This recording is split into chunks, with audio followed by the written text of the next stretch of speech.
this lady created this masterpiece, and it's a very tedious job to do because it's a lot of different parts to it. So this is how you would do it. The image is here, and this is how I typically upload my image. I started doing it the white part first, but I was like, nah, that's going to take a little while. So this is what I do. I invert the cleanup. So I click on the black sections, and so it makes for a faster cleanup. I like my high color tolerance to be high because it cleans it with better lining. So while I do this, just know that each part that you're going to want in a different color, you're going to go in and contour. And I'm going to show you how that works. But pretty much you're going to look at your image and say, okay, what part do I want to be red?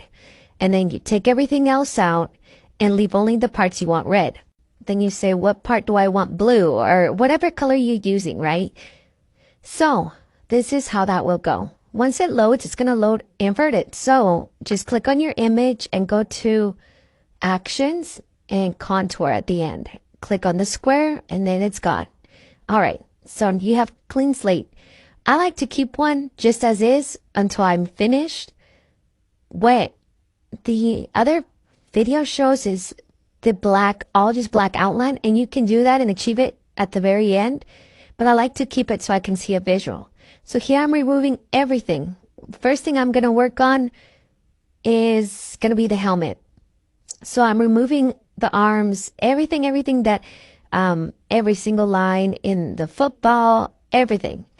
And then you can just keep the part you're going to use. So here I'm still clicking, and it takes a little while, but once you have one, it makes it a little easier for you to work on the other sections and not start from the whole picture. So here's the helmet. I could have just left it like that and changed the color. But in this one, I'm like, let me start with something a little more simple, which is the flames.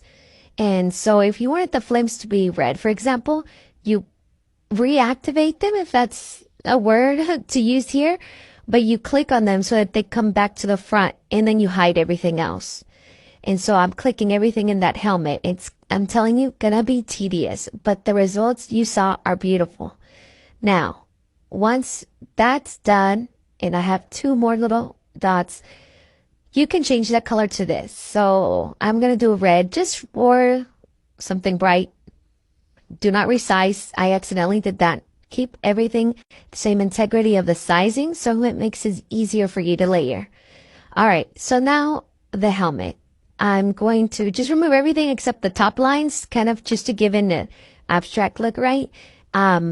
Here I am still removing everything that I'm not going to want. That's what your contour will do for you. Remove what you don't want. Now, if you want these lines at the top that I left, plus maybe the grill part, you can do that too. It's whatever your preference is. Now, I know that they did the football inside of the jersey white and then added a name.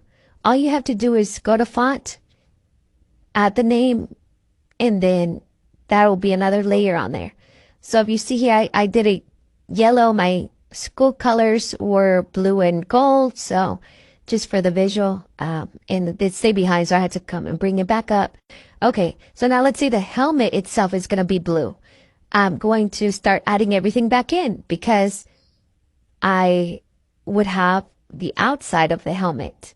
And so it continues like that for everything that you're going to want. Now the football's a little different because the football has a section where it's not closed off. That's an easy fix where you can weld a little piece to it to make it close out. And that, I mean, not the football, the glove, you're facing the picture, the right hand glove, but that's a little line that you can just add.